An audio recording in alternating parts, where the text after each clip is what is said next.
Olá, para você que nos acompanha, está no ar mais uma entrevista do Repórter MT. O convidado de hoje é o delegado Guilherme Facnelli, que é o titular da Delegacia Especializada de Repressão a Crimes Informáticos. Delegado, seja muito bem-vindo ao Repórter MT, um prazer tê-lo conosco.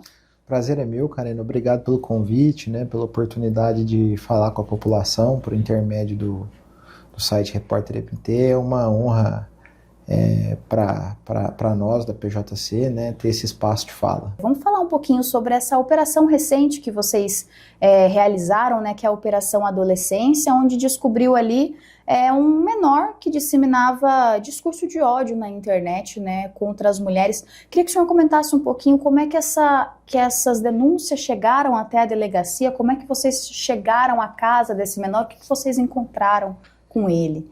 Então, a DRCI, ela tem uma Delegacia de Repressão a Crimes Informais, ela tem uma parceria com o Ministério da Justiça, com a Diretoria de Operações Cibernéticas, o Cyberlab. Existe uma força-tarefa integrada no Ministério da Justiça, onde eles fazem um monitoramento das redes, justamente para tentar identificar esses discursos de ódio. E a partir disso, eles detectaram essa situação decorrente da Operação Adolescência, onde um adolescente, ele ameaçava, pelas suas redes, matar uma colega específica e as colegas dela. E identificamos, a partir do relatório técnico recebido do Ministério da Justiça, esse adolescente. Identificamos que o pai tinha armas registradas, e ele falava, inclusive, nas redes, que pegaria as armas escondidas do pai para poder fazer esse ataque.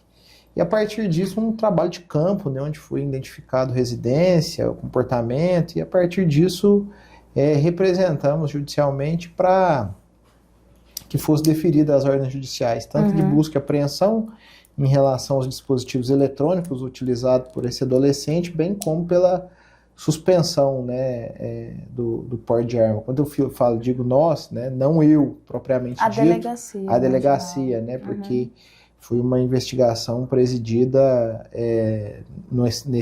nessa momento de urgência pelo delegado adjunto. Só para explicar para o nosso público, o adolescente em si, ele não pode ser preso. Isso. Então, assim, é apreendido o que estava com ele, no caso as armas que eram do pai, e é apreendido também o computador, o que ele usava para fazer essas ameaças.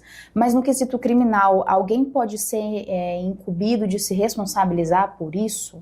Então, só para a gente tentar entender. O que existe, o adolescente, ele vai responder a um procedimento de apuração de ato infracional análogo aos crimes. Sim, sim. Então, ele não responde da mesma medida, porque ele é inimputável, mas a conduta, de praticar o ato infracional análogo ao crime, ao crime de ameaça, ao crime de discriminação e preconceito, a depender do fato, a ser tipificado, pode. Em relação aos genitores, por exemplo, quando a gente fala de uma arma de fogo, existe os crimes ali relacionados à omissão, de guarda e cautela, mas isso tem que ser avaliado o dolo, do genitor ou não, que nesse caso em específico nem é objeto de apuração no momento. A operação é o discurso de ódio, misógino do adolescente em relação às mulheres na rede.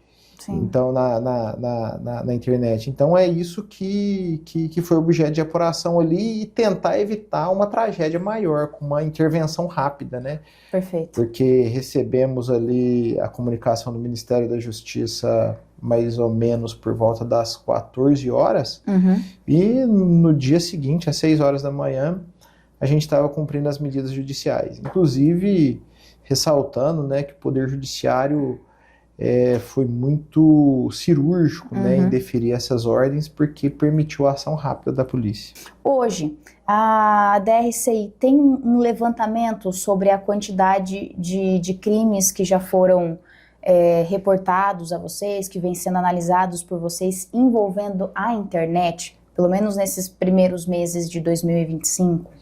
Então, na verdade, a DRCI, ela só atua quando há esses crimes, né, praticados pela internet, seja eles próprios ou impróprios. Sim, sim. Né?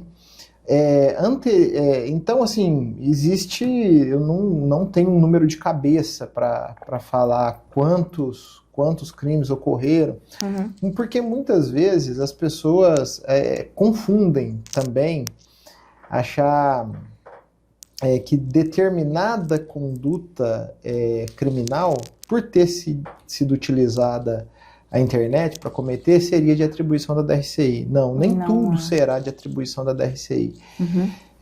Então, assim, esse número, assim, eu não tenho para repassar, mas a gente tem atuado aí, né, desde o começo do ano, quando eu estou à frente da delegacia, em fraudes eletrônicas, fraudes bancárias digitais,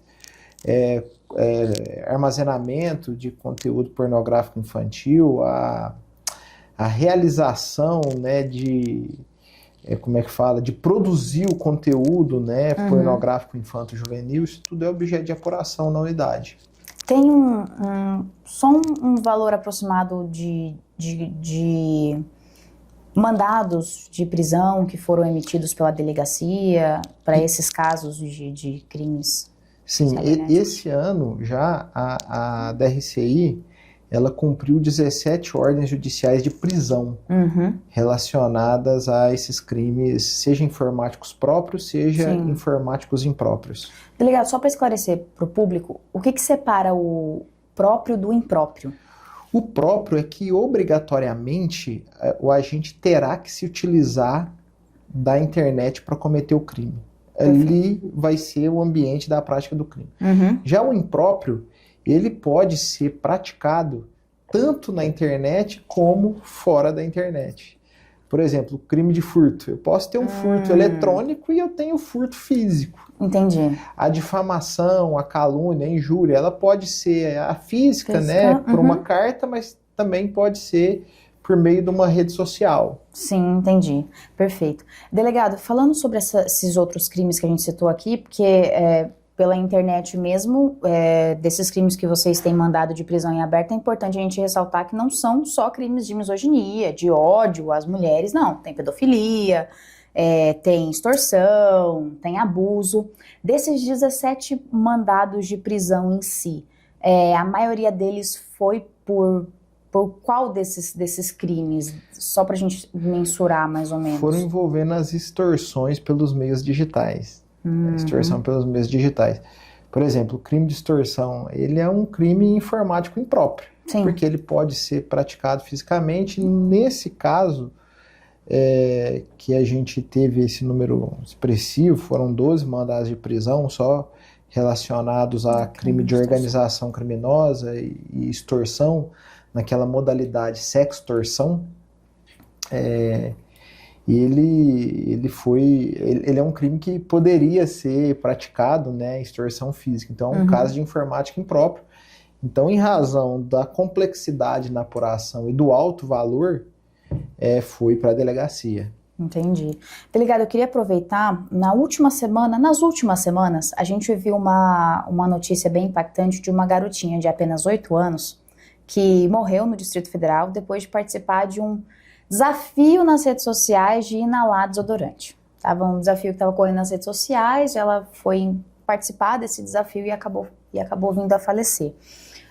Pensando nisso, o quanto é importante, ou melhor, quais os perigos que as crianças, os adolescentes, eles estão sujeitos na internet, nas redes sociais, o quanto também os pais têm que estar atentos e próximos dos seus filhos para evitar que essas coisas aconteçam, porque às vezes uma criança de 8 anos, ela ainda não tem noção, não mensura o quanto é preocupante, o quanto pode ser prejudicial o envolvimento dela com a internet. Então eu queria que o senhor comentasse um pouquinho sobre isso.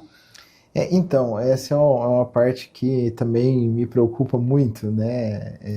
Porque acaba que a criança, o adolescente, eles não têm noção do que eles podem encontrar ali, né? Não. E, terra assim, sem lei, como dizem, né? Nosso trabalho é para demonstrar que ali não é uma terra sem lei, É né? isso, perfeito. No sentido de identificar e responsabilizar os criminosos que acreditam que a internet seja um ambiente sem lei. O que acontece? Eu falo que antigamente, e eu, né, já vou para casa dos 40 anos, a gente crescia, eu lembro do meu pai, muito rígido na criação dele, falando assim, ó, você nunca pode perder os filhos de vistas, né? Por quê? Porque a criança ia para a rua, ia andar de bicicleta, ia para a praça.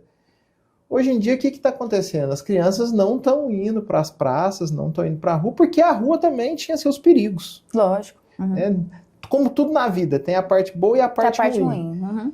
E a internet tem a parte boa e a parte ruim. Hoje as crianças não estão indo para a rua, não estão andando de bicicleta, estão ficando em casa, só que, ou seja, estão à vista dos pais fisicamente, porém os pais, muitas vezes, perderam de vista os filhos digitalmente. E é aí que ocorre o perigo. Porque a gente sabe da correria dos pais, do cansaço de vários pais, então dá um celular para o filho, deixar o filho interação, né, na frente da tela, permite um descanso do pai, porque eu falo isso porque eu tenho filho pequeno. Os pais têm um certo descanso naquele momento.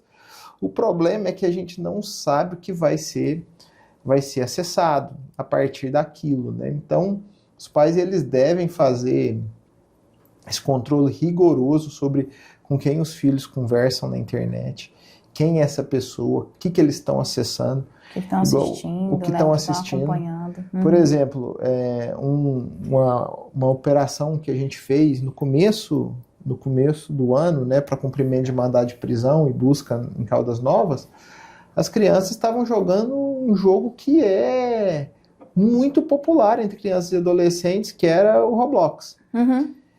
E aí, a partir ali do Roblox, um criminoso de Caldas Novas conseguiu aliciar uma criança, né?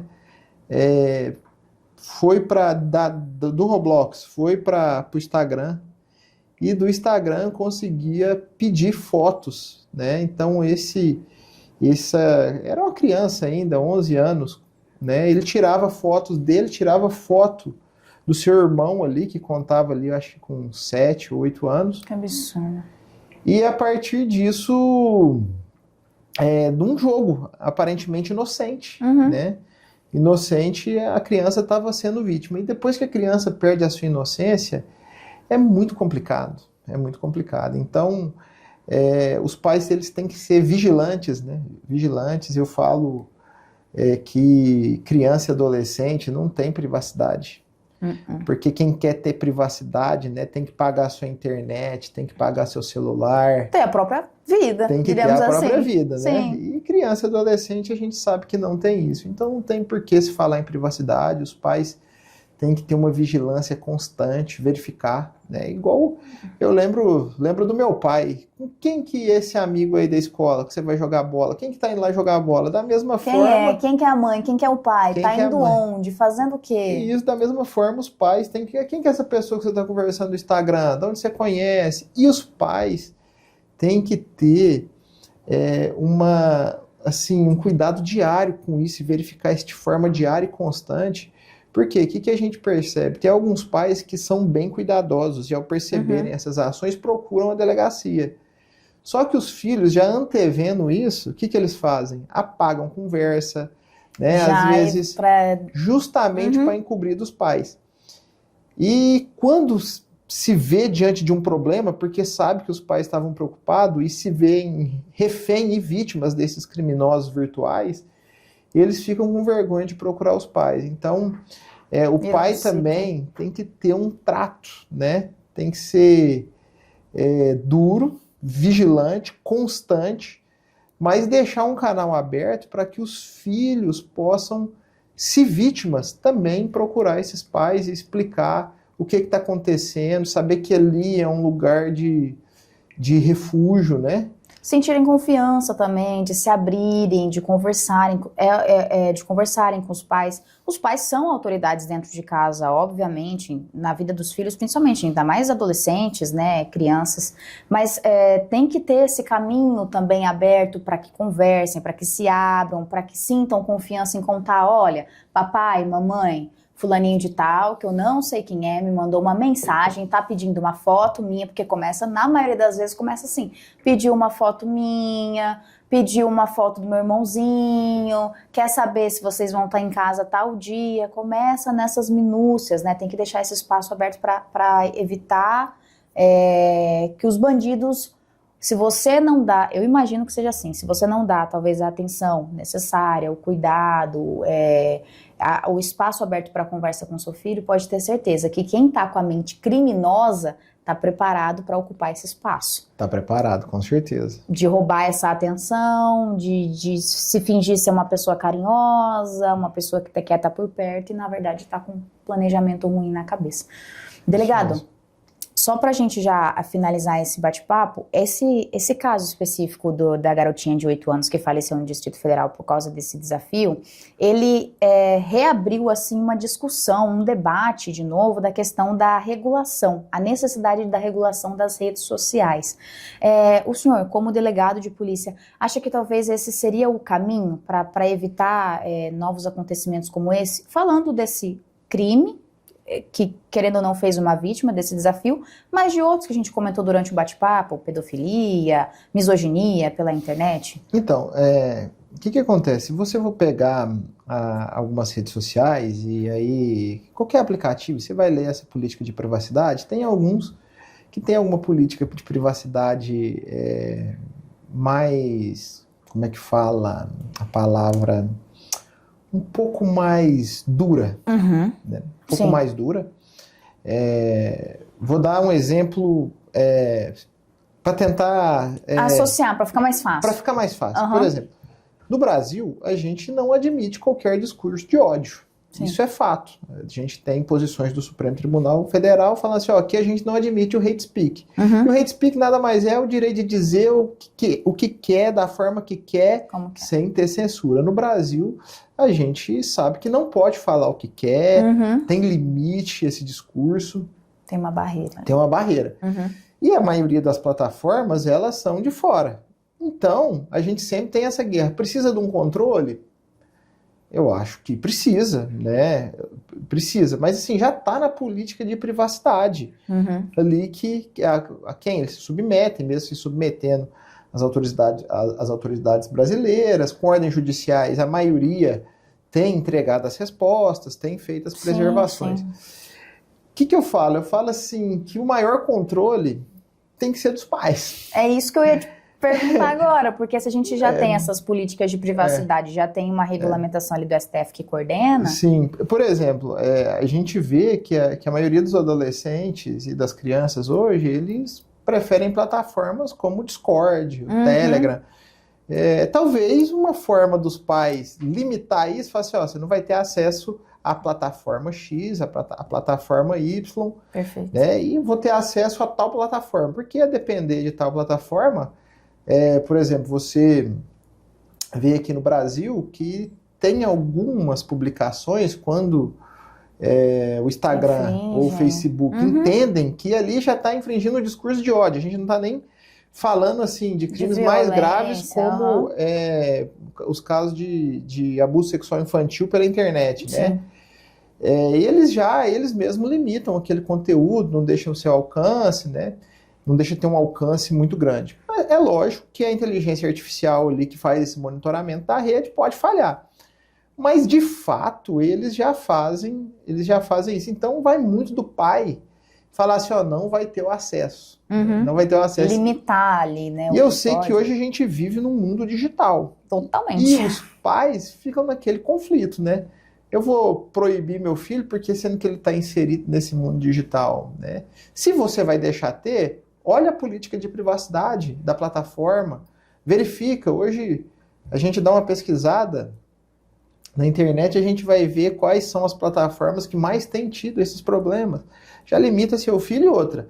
No que você deixou, faça um monitoramento constante, né? A gente sabe que existe aí a possibilidade, né, dos pais ter planos familiares, onde eles têm acesso ao que os filhos estão fazendo na rede. Então, hoje a vigilância passa por isso. E mesmo assim, como eu falei, não tem segurança de nada. Vou falar, quando os pais me procuram na delegacia, atendi uma mãe desesperada semana passada, porque ela fala assim, ó, eu sei que teve isso, mas ele apagou tudo, não deixou nada para que eu pudesse ver e tal. Então, a orientação nossa é, ó, vai ter que ter cuidados preventivos. Ou você tira o celular, ou se não vai tirar, né, tem que ter esse monitoramento constante. Das redes sociais, perfeito. Delegado, obrigado pela presença, obrigado por ter esclarecido aí esses assuntos, né, ter dado esse alerta também para os pais, para que fiquem atentos, cuidadosamente com os seus filhos.